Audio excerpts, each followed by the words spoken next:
Hi, I'm Auntie Tam, and I do videos on mental health and wellness and also some life advice. So if you're new to this channel, welcome. If you are returning to this channel, welcome back. And this is the first proper video of the new year of 2023. And I'm sure if you're watching all my videos, you know that the thing that I emphasize all the time is therapy. And I haven't really talked about that much, and that's what I'm going to do now. Why is therapy so important? Therapy gives you a chance to actually talk about what's going on inside you with somebody who's impartial and who has experience, a professional who can help and guide you through your mental illness and through what you're experiencing, your feelings, and that kind of thing. Why is it important to talk about what's going on? I mean, many of us find it extremely difficult to even admit that we are experiencing symptoms of mental illness. We find it difficult to talk about what's going on inside ourselves. And we find we are reluctant to speak about these feelings because we feel that in some way it's going to bring the stuff back up again and we'll feel awful or burdening somebody else with it.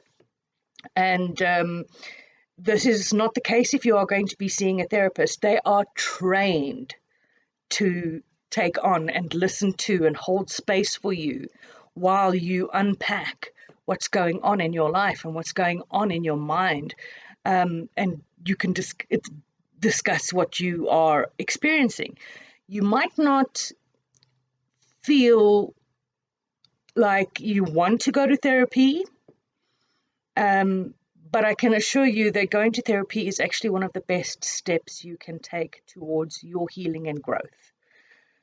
I've had several different therapists over the years since I was about 16, and each one gave me something different. Each one brought something different to me. I even saw a hypnotherapist, and that was a very different experience to having somebody who was working cognitive behavioral therapy.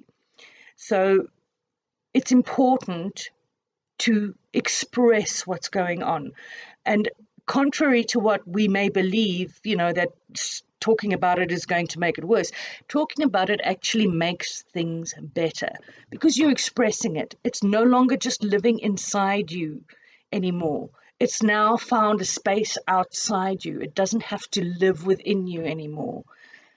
And the more you talk about what's going on, the better you will feel. Now, there's a warning. You may feel after a therapy session drained or tired or tearful. Therapy does bring up these emotions. Therapy does bring up the sadness and the recounting of events and memories are not always, joyful, particularly if we are talking about very difficult things that we've been through. But it's important to address that. It's important to discuss that and bring it out into the open.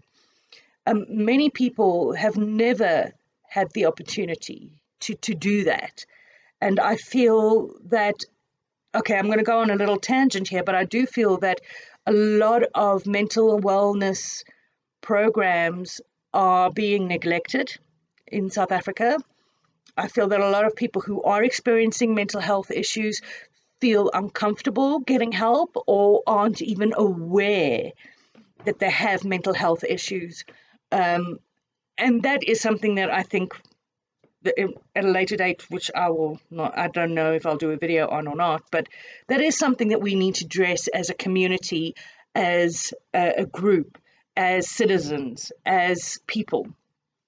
So yes, when you are doing therapy, there are going to be uncomfortable feelings coming up. You are going to feel uncomfortable, particularly after that very first session, and particularly after difficult sessions where you've gone and delved into something that has been tragic or traumatic or difficult for you, and emotions that are difficult for you. But that dissipates, it passes. You will find that as time goes on, therapy starts to become something that you are looking forward to and that you rely on for your help. Now, do you have to be in therapy forever? No, you don't have to be in therapy forever. You can go see your therapist as and when needed. Often what happens is that your therapist will recommend an initial like sort of 6-week program where you see them at least once a week for at least 6 weeks, just so that you can get through whatever it is that you are struggling with. And then it's up to you pretty much, or they will recommend how many times you should return. I go back to therapy when I need it. I have had therapy most recently while I was working through a very difficult time in my life, and also to deal with the fallout of working in news. So that was quite ongoing for about 2 years, so that I could deal with that and have somebody to use as a sounding board, and who could offer me that space and that freedom to just discuss and express how I was feeling, to get that into the open. And at the moment, I am not with a therapist. I'm okay, I think. But when I feel it necessary, I will return to therapy. And again, I will stress this, and I cannot stress this enough, therapy works.